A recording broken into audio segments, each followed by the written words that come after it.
The film opens late on a Friday night. Jennifer, one of the last employees left, prepares to leave the office to catch a flight to New York for a Valentine's Day reunion with her ex-fiancé. Copyright. She drafts a final email, then rushes out, grabbing a handful of candy, anxious not to miss her flight. Simultaneously, Guy is also leaving work. They both arrive at the elevator bank at the same moment. Jennifer boards on the 49th floor. Guy joins her 7 floors down on the 42nd. Guy immediately tries to strike up a friendly, joking conversation. Jennifer offers polite replies but is clearly not interested in talking. Guy points out an etching on the wall just before the elevator suddenly seizes and stops. He tries the emergency keys and the alarm button, but they're useless, even though the cabin lights remain on. Forcing the door open is impossible. They try waving to the visible, fully operational security camera, but no one responds. To make things worse,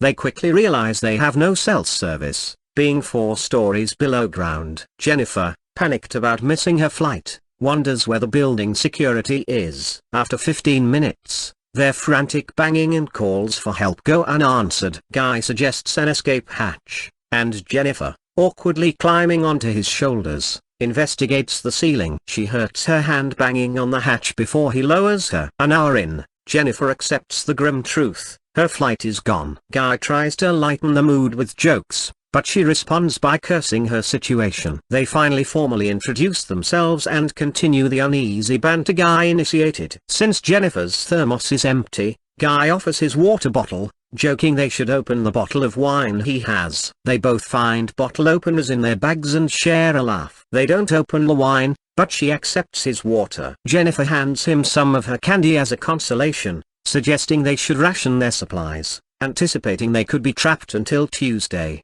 4 hours into their confinement, Jennifer is desperately trying to hold her bladder, embarrassed to relieve herself in front of Guy. He offers his coat as a shield, then suggests her thermos. She makes him close his eyes and cover his ears. Guy starts singing, and Jennifer finally pees. Afterward, she adds to the drawing on the elevator wall. Connection and confession. Sometime later, they pass the time playing games and talking more personally. Guy reveals he has no one who will miss him, consumed by his job. Jennifer admits she's the same, confessing she was going to surprise her ex-fiancé. Copyright but fears he doesn't want her back. They decide it's time to open the wine, and they drink a toast to not being dead yet. Much later, they're drawing caricatures of each other, growing closer. Guy confesses he had noticed her before in the building but was afraid to sound like a stalker. She surprisingly laughs, diffusing his anxiety. They show their portraits. Hers is a joke, his is serious. She apologizes for hers, takes a photo of his,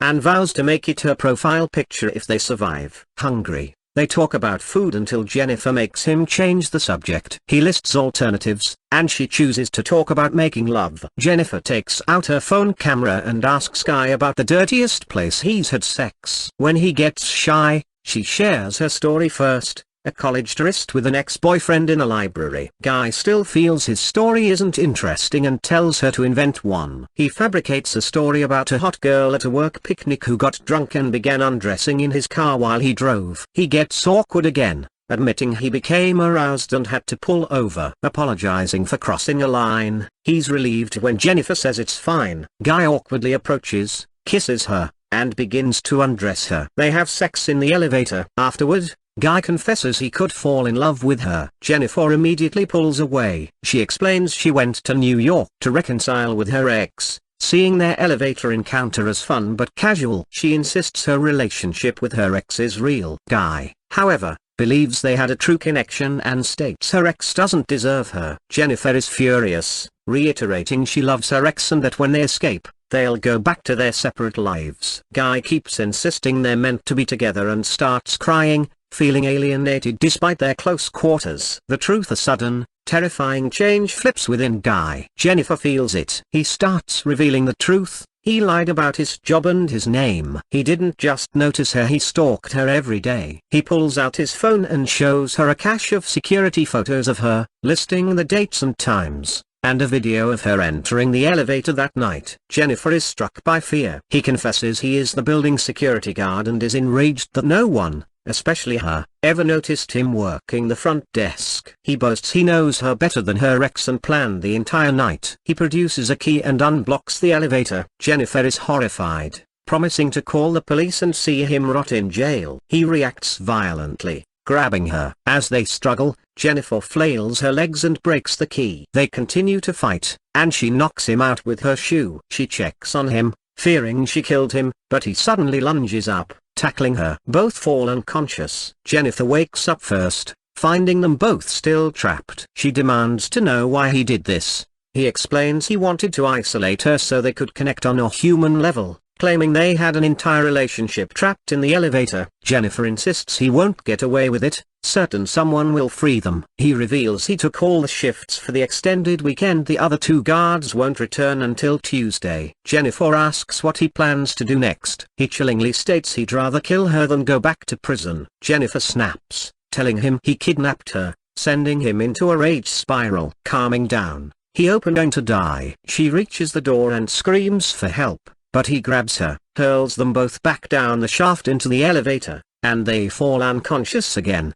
Jennifer wakes first and notices the fire sprinklers, conceiving a new plan. Failing to activate the alarm by lighting a cigar, she starts a small fire. As the elevator fills with smoke, the man wakes up. She punches him, breaking his nose, and restrains him with a piece of clothing. He warns the alarm won't trigger, and they'll just be electrocuted. Jennifer threatens him and forces him to confess on her camera. She starts recording, explaining the situation, then asks for his real name, John Deacons. John confesses he purposely stopped the elevator, etching the drawing on the wall, and using the key to stop the car while she wasn't looking. Jennifer forces him to admit to trapping and kidnapping her. John confesses to hitting her head on the ground and throwing her against the wall. When she asks why, John says he only wanted a date. He knew she'd turn him down otherwise. He reveals he was a successful accountant before an incident. The story about the girl in the car was true, but he missed an exit and drove into a ravine. The car flipped 7 times. The girl died instantly. John only served 6 months due to his wealth. As a paroled felon, he could only get a job as a security guard. He chose her because she was great. The final attempt. On Monday, the extended weekend is still underway. Another security guard, Eddie, brings his new girlfriend to the building to see the roof. Finding John absent, Eddie checks the security monitors and sees John and Jennifer trapped. He wakes them both, and Jennifer begs for help.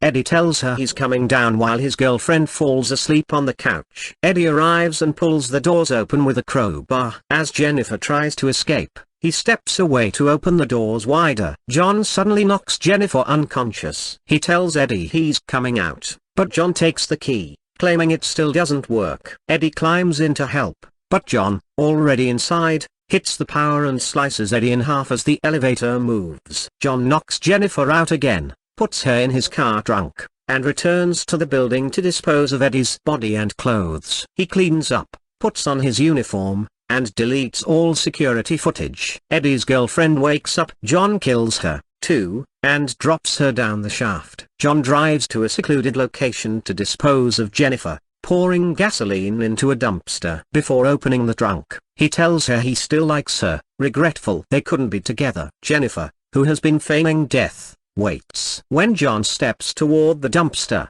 she hits him over the head, jumps into the driver's seat, and speeds away. She stops, sees the lit cigar in the car tray, and then rams the car into the terrified John, who falls into the dumpster. Jennifer gets out, relights the cigar, and flicks the lit butt into the dumpster, walking away as John burns alive.